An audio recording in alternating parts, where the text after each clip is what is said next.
প্রথমবারের মতো যুব এশিয়ান গেমসের বালক ও বালিকা বিভাগে পদক জয় করে বাংলাদেশ। আর প্রথমবারের মতো পদক নিশ্চিত হয়েছে নারী বিশ্বকাপেও। প্রথম অর্জন ছিল এশিয়ান নারী চ্যাম্পিয়নশিপে প্রথমবারের মতো পদক জয়। বর্তমান কমিটি দায়িত্ব গ্রহণের পর 18টি ইভেন্ট হয়েছে, 6টি আন্তর্জাতিক আসরের 5টিতে সাফল্য এসেছে। গত এক বছরে বাংলাদেশ কাবাডি ফেডারেশনের সাফল্য দেশবাসী দারুণভাবে উপভোগ করেছে। বর্ণাঢ্য আয়োজনে ঢাকায় অনুষ্ঠিত হয়েছে নারী কাবাডি বিশ্বকাপের দ্বিতীয় আসর। এটি বাংলাদেশের কাবাডি ইতিহাসের সবচেয়ে বড় সফল আয়োজন। বর্তমান কমিটি দায়িত্ব গ্রহণের পর 18টি ইভেন্ট হয়েছে, 6টি আন্তর্জাতিক আসরে 5টিতে সাফল্য এসেছে। প্রথম অর্জন ছিল এশিয়ান নারী চ্যাম্পিয়নশিপে প্রথমবারের মতো পদক জয়। গত এক বছরে আমরা 18টি ইভেন্ট সাকসেসফুলি করতে পেরেছি। এর ভিতরে 6টি ছিল আপনার ইন্টারন্যাশনাল, তার সাথে 5টিতে পদক আছে। এবং আরও মজার বিষয় হচ্ছে নারীরা এখানে এগিয়ে আছে। নারীদের নাম্বার অফ ইভেন্ট বেশি ছিল, নারীরা 3টাতে ব্রোঞ্জ মেডেল আছে। নভেম্বর আমরা শেষ করতে পেরেছি আপনার ওয়ার্ল্ড কাপ দ্বিতীয় আসর বাংলাদেশে। তো ওখানে আমাদের একটা প্রাপ্তি সম্ভাবনা আগে থেকেই ছিল। আমরা সবসময় বলে আসছি বাংলাদেশের কাবাডি একটা সম্ভাবনার জায়গা। সেখানে আমাদের ওয়ার্ল্ড র্যাঙ্কিংয়ে 5ম ছিলাম, 5ম থেকে আমরা 3য় স্থানে এখন এসেছি। এই যে একটা মেসেজ সারা পৃথিবীতে কাবাডি ন্যাশনাল গেম বাংলাদেশের, এটা আমাদেরকে অনেক সাপোর্ট করছে এবং আপকামিং ইভেন্ট এবং কর্মক্ষেত্রে এটা আমাদের অনেক সাফল্য এবং অনেক বুস্ট আপ রাখবে। প্রথমবারের মতো যুব এশিয়ান গেমসের বালক ও বালিকা বিভাগে পদক জয় করে বাংলাদেশ। প্রথমবারের মতো পদক নিশ্চিত হয়েছে নারী বিশ্বকাপেও।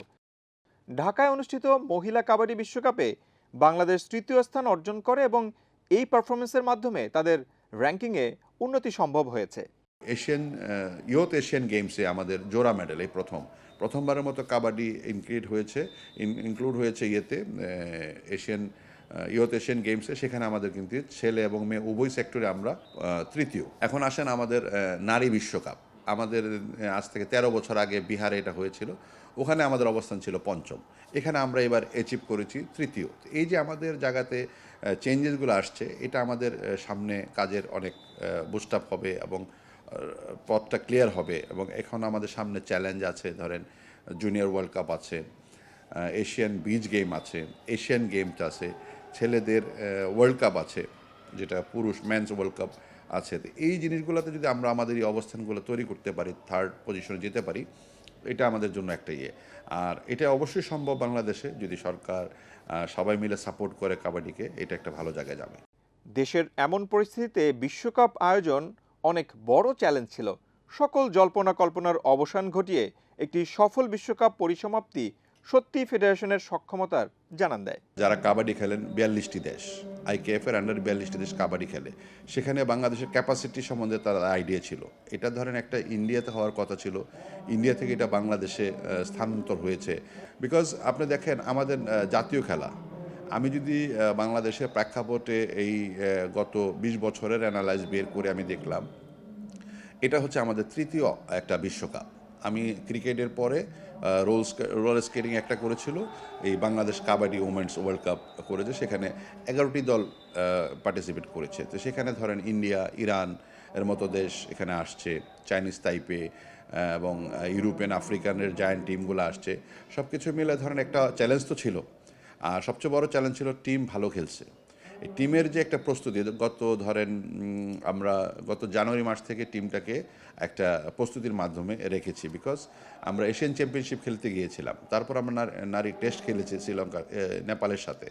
এই যে একটা প্র্যাকটিসের মাঝে ছিল এবং এই ওয়ার্ল্ড কাপকে বেস করে আমরা টিমটা কন্টিনিউ করছিলাম। একটা সময় পোস্টপোন হয়েছে, বাট এই ওয়ার্ল্ড কাপটা বাংলাদেশে যখন আসছে, আমাদের মেয়েরা কিন্তু ওর বসেনি, ওরাও কিন্তু ওই প্র্যাকটিসের ভিতরে ছিল এবং এই থাকা এবং এই মেয়েরা সর্বোচ্চ ভালো খেলেছে এবং সেটা আপনারা আজকে দেখতে পেয়েছেন, বাংলাদেশ ওয়ার্ল্ড র্যাঙ্কিংয়ে 3য় হয়েছে।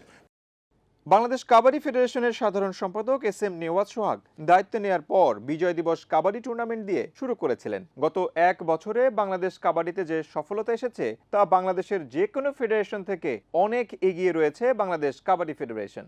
25টা তো চ্যালেঞ্জ ছিল, বিকজ আমি যেহেতু একটি দায়িত্বপ্রাপ্ত হয়েছি, গভর্নমেন্টের একটা গাইডলাইন তো ছিল, কিভাবে কি করতে হবে, একটা গাইডলাইন ছিল, এবং ধরেন কিছু সমস্যাও ছিল, বিভিন্ন মানুষ বিভিন্নভাবে ডিস্টার্বিং ছিল, সেগুলো আমি কাটায় উঠেছি বা কাটাবার চেষ্টা করছি, বিকজ আমি কাজ করতে আসছি, কাজ করব, ওই অযথা সময় নষ্ট করতে আমি চাই না। তো আমার কাজের মাধ্যমে এটার উত্তর বহিঃপ্রকাশ পেয়েছে এবং সবার মাধ্যমে একটা মেসেজ গেছে। এখন ধরেন আমি ওয়ার্ল্ড কাপ করছি, সামনে আমার ইয়ুথ এশিয়ান গেমস কমপ্লিট করেছি, সামনে আমার এশিয়ান গেমস আছে, এশিয়ান বিচ গেমস আছে, মেন্স ওয়ার্ল্ড কাপ আছে, আরও বিভিন্ন বায়োটারাল সিরিজ, ধরেন আমার টেস্ট ম্যাচ বা ইয়ুথ ওয়ার্ল্ড কাপ, এগুলো আছে আমাদের। আসলে এগুলো নিয়ে সামনে কাজ, টার্গেট হচ্ছে 26 সালের এশিয়ান গেমস পর্যন্ত। তারপরে হয়তো দেখা যাবে যে এখানে কী হয় বা পলিসিগত কী চেঞ্জেস আসে কিনা, বাট যতক্ষণ আছি এভাবে কাজ করে যেতে চাই। বাহরাইনে অনুষ্ঠিত এশিয়ান যুব গেমসে 13টি ডিসিপ্লিনে অংশগ্রহণ করেছিল বাংলাদেশ। একমাত্র কাবাডি ইভেন্টে এশিয়ান যুব গেমসে পদক জয়ের স্বাদ পায় বাংলাদেশ। দেখেন, আমরা বিজয় দিবস দিয়ে শুরু করেছিলাম সেই ডিসেম্বর মাসে, আরেক বিজয় দিবস করার সময় আমাদের চলে আসছে। তো এর ভিতরে ধরেন আমরা ন্যাশনাল তারুণ্য উৎসবের 2টি আসর ন্যাশনালের মাধ্যমে, একটি হচ্ছে যুব ইয়ুথ এশিয়ান গেমসের টার্গেট করে আমরা সারা বাংলাদেশ থেকে 7,604 জন বালক বালিকা নিয়ে স্টার্ট করেছি। ওখান থেকে আমাদের একটা মেইন টার্গেটই ছিল, আপনাকে একটা টার্গেট সেট করতে হবে, এই সেটের টার্গেটটাই ছিল বাহরাইনের ইয়ুথ এশিয়ান গেমস। তো ওখানে আমার 2টা মেডেল আসছে। তো এটা আমি মনে করি যে মানে আমরা চেষ্টা করলে বা আমরা যদি সাপোর্ট পাই এটা সম্ভব। সেক্ষেত্রে কিন্তু এটা একটা চ্যালেঞ্জ ছিল। 2025 সালে এত সব অর্জনের কারণে কাবাডিতে বাংলাদেশের সম্ভাবনা বেশ উজ্জ্বল বলে মনে করছেন বাংলাদেশ কাবাডি ফেডারেশনের সাধারণ সম্পাদক SM নেওয়াজ সোহাগ। সারা বিশ্বে 42টি দেশ কাবাডি খেলে। কাবাডি বাংলাদেশের জাতীয় খেলা।